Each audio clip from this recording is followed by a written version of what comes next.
The views and opinions expressed on this program are those of the participants and do not reflect the views of BronxNet or the program underwriters.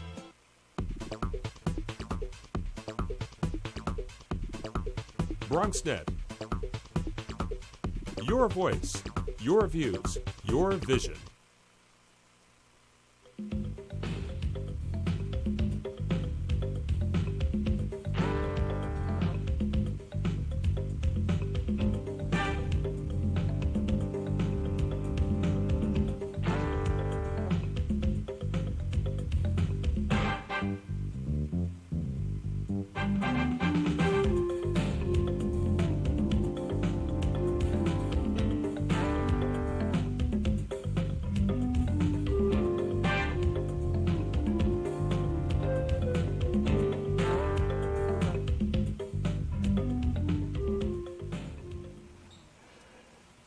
Good evening and welcome to Bronxtalk. In 2012, the Bronx Borough President founded the group Bronx Fathers Taking Action to, quote, enlighten and advocate for fathers in our borough and facilitate a path toward productive parenthood. Let's face it, in many cases, we guys have not always done what we need to do to be good fathers. And frankly, for many young fathers, they've not had good role models in their own homes to set proper examples of fatherhood to emulate. And so while a child's bond with a mother is more obvious and in many ways more clearly defined, it's not so with fathers. So tonight, in advance of Father's Day, we thought we'd spend the evening talking with Bronx fathers about fatherhood and how we guys can become better at it. If you'd like to weigh in with questions or comments, and that includes women and mothers too, then call in at 718-960-7241, or you can email questions or comments to us at bronxtalk@bronxnet.org, and we'll read those on the air during a future edition of our program. But for here and now in our studio, it's Bronx Fathers Taking Action, and indeed they are. One of the co-chairs is Felix Leo Campos. Good evening, sir. Thank you for joining us. Thank you for having me. And BFTA member Andre Peterson. Sir, thank you for joining us. Thank you for having me.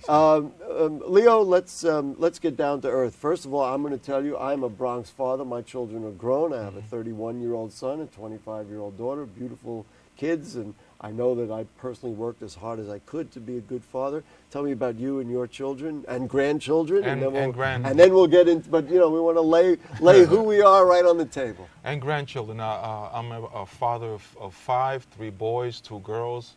I raised the 3 boys along with their sister, who is now a retired professional basketball player and second lieutenant in the U.S. Marine Corps. My 5th child, my youngest daughter, is now a parent of 2 lovely girls, and they'll be up here back in the Bronx during the course of July. So I'm going to call you Gramps from now on. You can call me Gramps. It's okay. I have now about 8 grannies. I call them grannies. Good for you. One of my boys, the oldest, is a script writer. He lives in Florida. The other 2 are self-employed as barbers and hairstylists.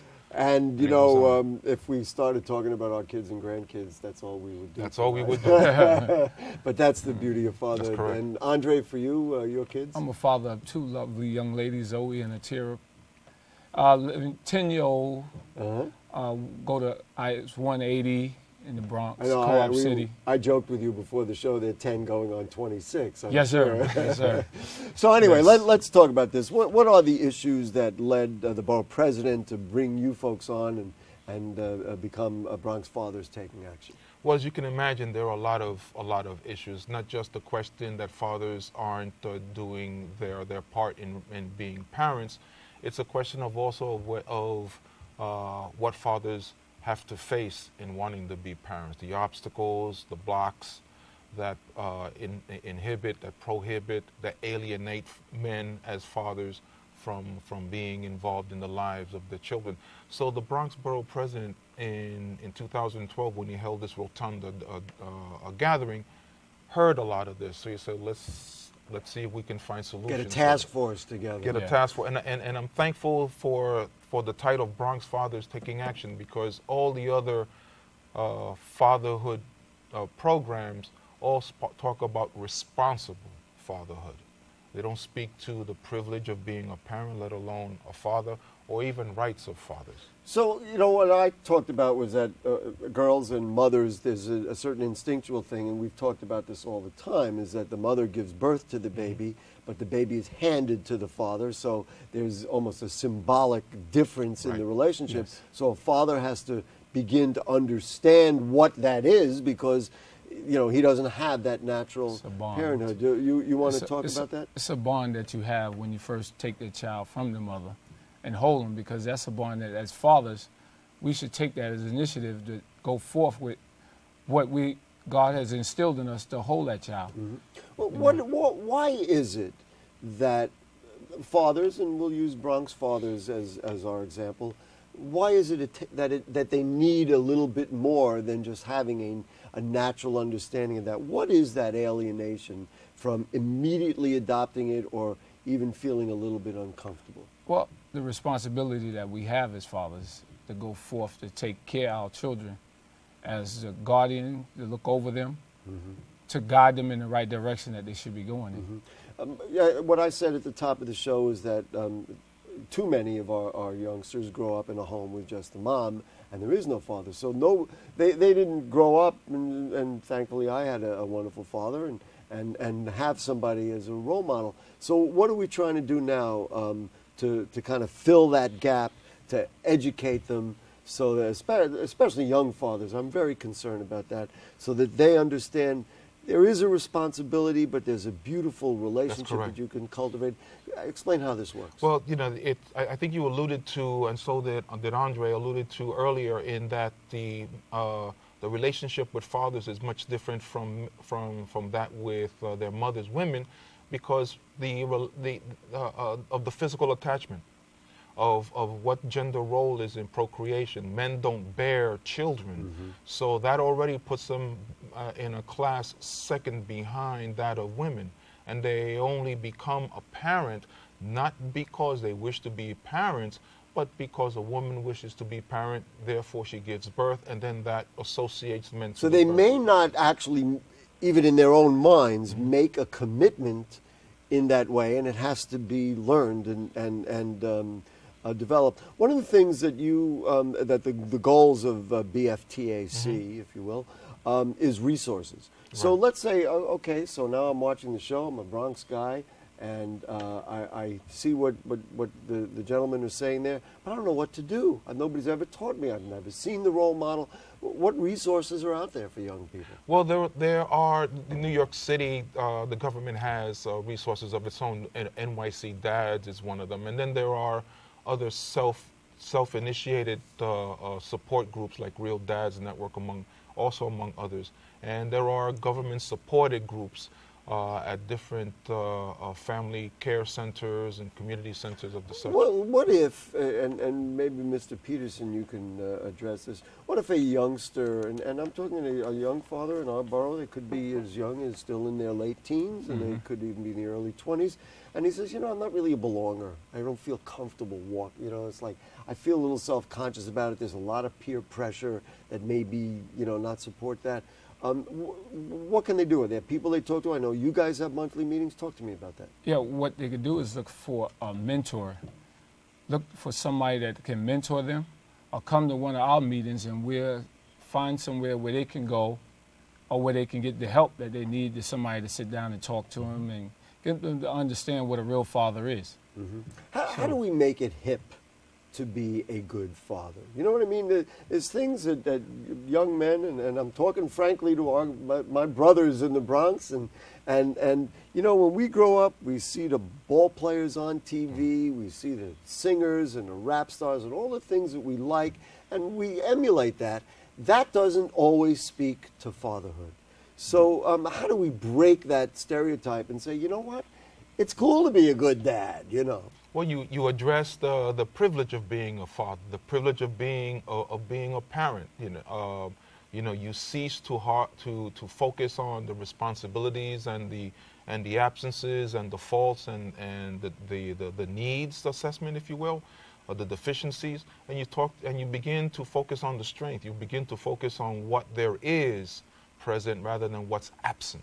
And when you start to talk about models, role models, mentoring, for example, you start to come across instances where even in our own childhood, Gary, we've met somebody who yelled at us from across the streets, stop hanging out with those kids, you're going to get in trouble. We got to start to recognize those as a moment of mentoring, a moment of wisdom that's being parted, that if you're not prepared to listen to, you're going to fall.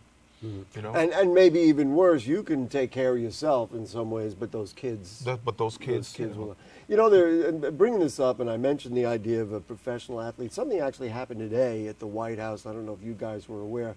Mets second baseman Daniel Murphy took a lot of heat because he missed the first 2 games of the season. And this feeds right into that stereotype that we're talking about, because he was having a baby, and he played by the rules, and Major League Baseball rules happily allow a father to take off. Right. And he was honored today at the White House, which seems such a simple thing. If you have a sense of priority, I'm not playing baseball the day I'm having a baby.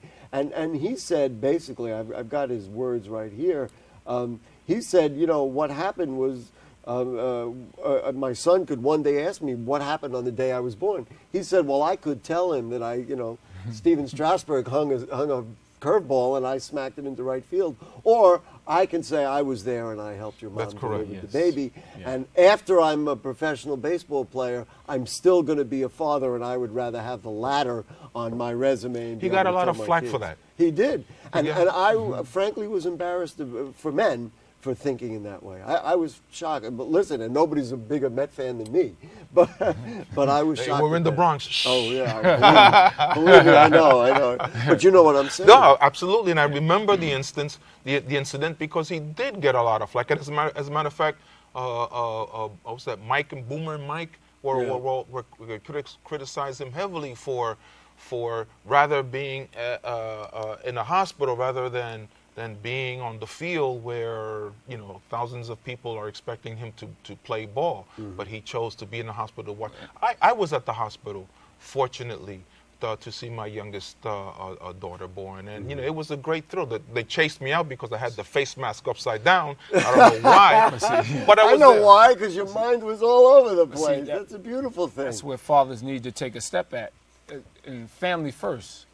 Got to go with the family first, A lot of fathers don't take that initiative to go for that family issue first. One of the things we pride ourselves on this show is talking about reality, and I'm not naive enough to say that all families and all mothers and fathers are whole. Like you say, gee, isn't it beautiful? They got married and then they had children. In the Bronx, we have unwed mothers, many young teenage mothers, and the young men may not be in a traditional family state.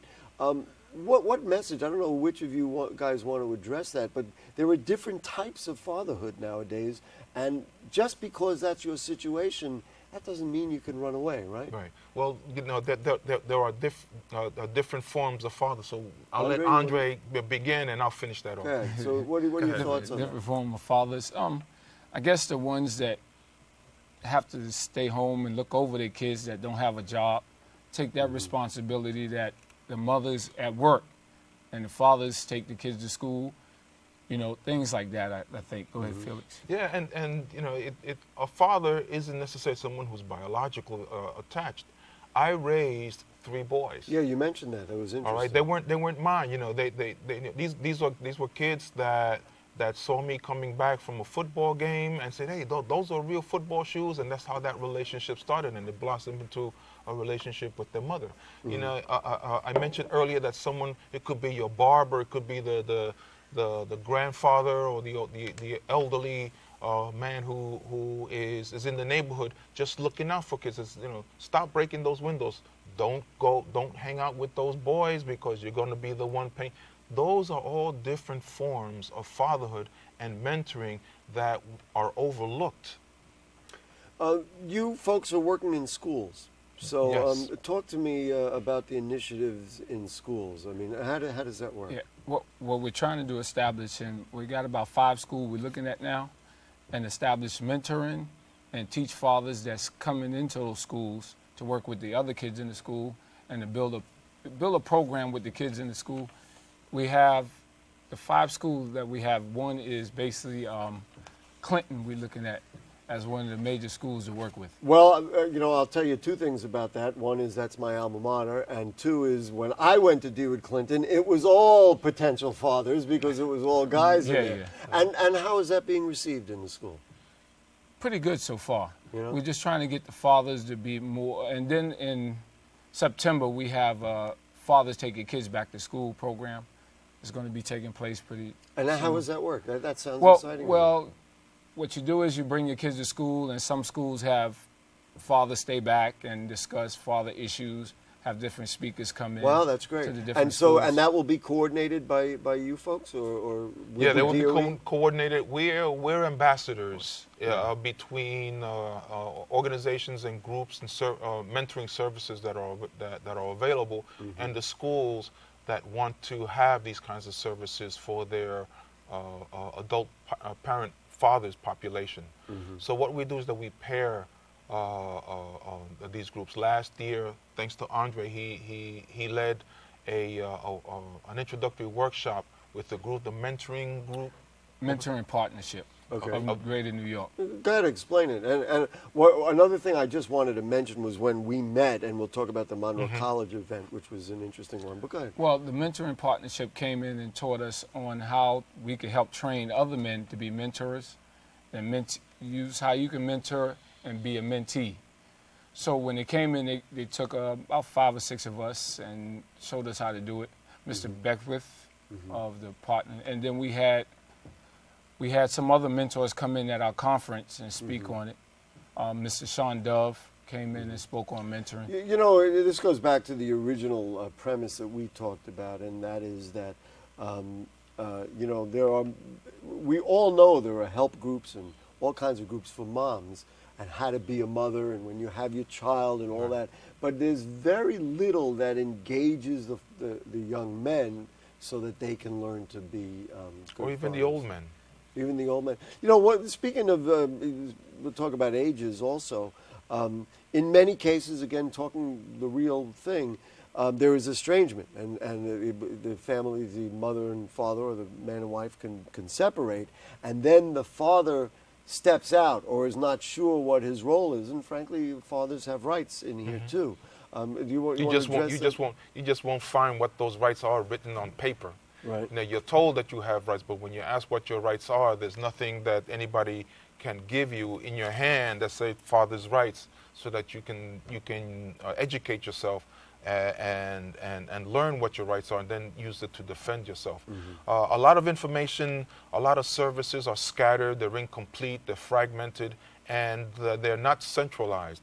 So you can actually spend your time spinning wheels, going from one agency, one support group to another, and not have anyone give you proper guidance as to what would resolve the issues that you're facing. In a very strange way, there is a prejudice because you walk into an office as a man, and you're trying to express love or care or gee whiz, I want to be involved in these kids' lives, and there's not a lot of immediate support that says, gee whiz, we want to help, or we understand where you're coming from. Whereas, frankly, if a mom walked in, they'd say, oh my goodness, the mother is estranged from the kids, and we would, I'm not minimizing the seriousness of that. No, it's those instances, unfortunately, are very real. A lot of it does have to do with the gender politics and stereotype. Well, this is what we're trying to do, is break it. It's break absolutely, it in people's minds. absolutely. Looking at men as parents, not as men being weak, but as being strong.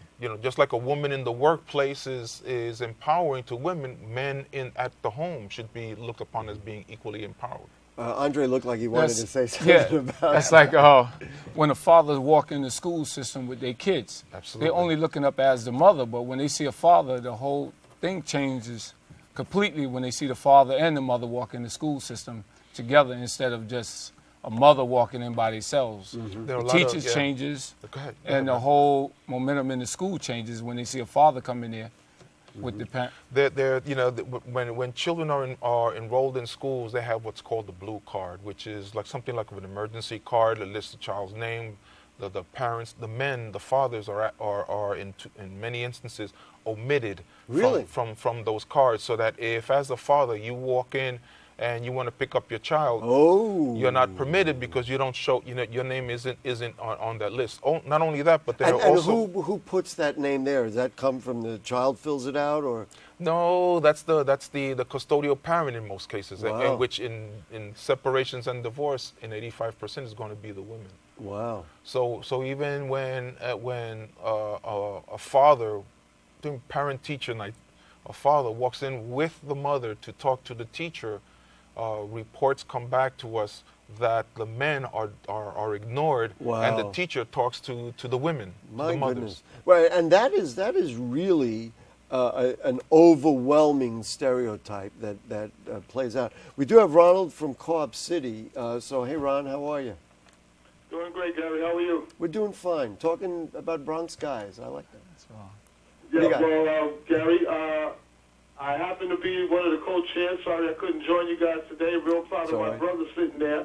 Had a couple of guys text me, and for you two gentlemen sitting there sharp as you are, they want to know, how do we go about joining a movement like this, and how do we come a part of being viable dads in this struggle under the borough president and follow his vision? Great. Phone number. Ronald, thank you so much. Tell me about your kids.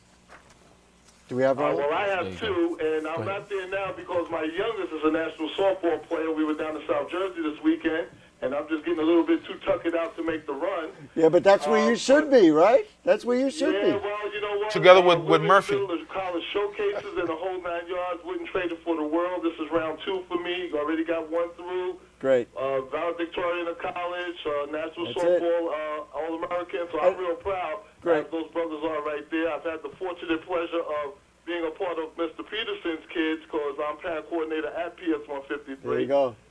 Great. And I know these guys do a fantastic job. Ron, thank you so much. You know, I wanted to just tap it. We're going to bring on we're going to talk about some of the events they're having, and all pops get out there because we're going to do that in a second.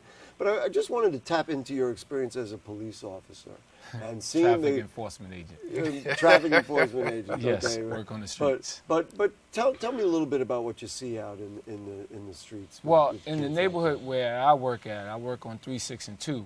And all the kids that come by me, I give them all high fives. So a lot of the kids in the neighborhood where I work at know Mr. Peterson that works on the corner of 3, Right. 6, and 2. Right.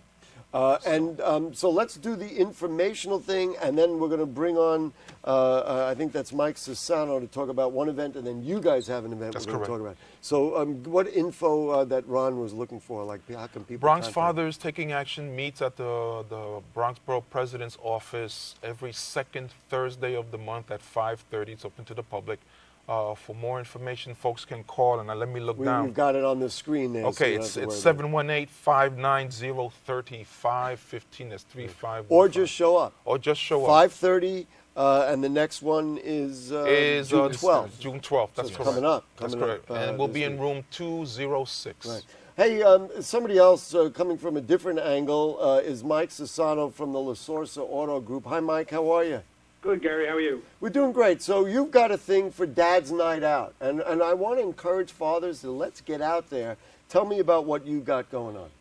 Well, basically, we feel that, dads need some downtime, some relaxing time, so we just have an event at the dealership to provide that to the community and just to give them some downtime. Okay, and now give me when and where so people will know when it is. Sure. It's Saturday night between 5 and 9 at La Sorsa Auto Group. We're right on the corner of Webster and Gun Hill Road. Very convenient to get to, and obviously there's no purchase necessary. Just come down and enjoy some food, some drinks, and a good time. And it's really for the guys now. Are you bringing the kids along, or it's really for the guys to just have a little wind down time for themselves? Well, it's really for the guys, but they can bring their significant others because we'll have a little special treat for them as well. Okay. So it kind of, Great. we'll bring them along. Well, thank you so much, Mike, and we appreciate you supporting Bronx Fathers. My pleasure. Thank you for having me, Gary. Folks, let's talk a little bit about, now you got something. It's actually the same day just prior That's to correct. that It's particular Saturday. event. So tell me, it's this Saturday, the 14th, on Stickball Boulevard. We were talking before the show about us playing stickball. We all know how to play the game. Maybe we got to teach somebody. Different blocks have different rules. Yeah, I know. I was saying second floor was a triple. If you hit it to the fourth floor, it's a homer. So tell me what we got. Well, what we the Bronx Borough President is hosting a old old school street game activity out there at the Stickball Boulevard, and Stickball, of course, is going to be a part of it. In conjunction with that, we're going to have a screening of, I think it's part 2 of the movie Echo. Right there in that. Right there. Yeah, Right. we're gonna show the trailer for Echo, and we're also going to have a lot of bicycle activities, obstacle courses. and those kinds of- There's not enough time in the show to list all the different things. That's correct. Bring the kids. That's bring it. yourself. And have fun. Especially if you're an old guy like me and like these guys, you can play a little stickball. We can teach them some of the games That's that we used to correct. play. But that's the beauty of fatherhood. And let me tell you something. If you've never done these kinds of things with your kid, man, you are just going to be the happiest person around because the kids will take to it. That's right. They will take to it, and it will build your respect and your esteem in your family. And that's what you got to do. So And this it's a is- privilege. Yeah, I love the way you put that. What is Earth to Echo, by the way? It's a movie. It's a film. I think it's a follow up to the original, to a earlier film which we also were involved in screening at Concourse Plaza Theater, Right. called Echo. Real quick, what's it about? I've even forgotten what Okay. that was about. Listen, you get there at 11 o'clock, and That's you correct. can stay through the Stickball afternoon. Boulevard and after in the that, Bronx. you go on over to the other event over there. Gentlemen, let's just do the contact info one more time so people know how to participate. Jane, if we could put that up there, you come out. Excellent. Bronx Fathers Taking Action meets every second Thursday of the month. The month of June is the 12th, 5:30. We're at the Bronx Borough President's Office, 851 Grand Concourse, corner of 161st Street, room 206. Our phone number is 718-590-3515. Did I miss out on anything? No, You you did, did yes, good. sir. Hey, fellas, Good thank job. you. Thank you so much. Thank you, Gary, for being having us. Thank you for having Bronx us, sir. fathers, man. Bronx boys, we got to grow up to be Bronx men, and we got to do it the right way. And that's really what it's all about. Thank you for having us. And, thank you. Listen, what I always tell people, they say, young people say, what do I have to do to be a father? Love your kids. That's it. If Yes. you love your kids, everything else falls by the wayside. correct. All right. If you do have further comments or questions on anything you heard on tonight's show or anything going on in the Bronx, then email them to us at bronxtalk@bronxnet.org or post them on our Facebook page, and we'll read them on the air during a future edition of our program. Also, please become a fan of Bronx Talk on Facebook. You can see the archives at bronxnet.org. You check out the Bronx Talk link on the bottom right navigation bar. Now, next week, a very big show for us and for the borough of the Bronx. It will be the debate for the 13th Congressional District. Congressman Charles Rangel, Senator Adriano Espaillat, and Reverend Michael Walrond will join us to debate in what has been a fascinating and contentious campaign. Should be an informative and interesting program. The debate for the 13th CD, June 16th, next Monday night, right here on this show. Thanks to producer Jane Floro, and our director tonight is Neilani Rodriguez. And we'll see you next week.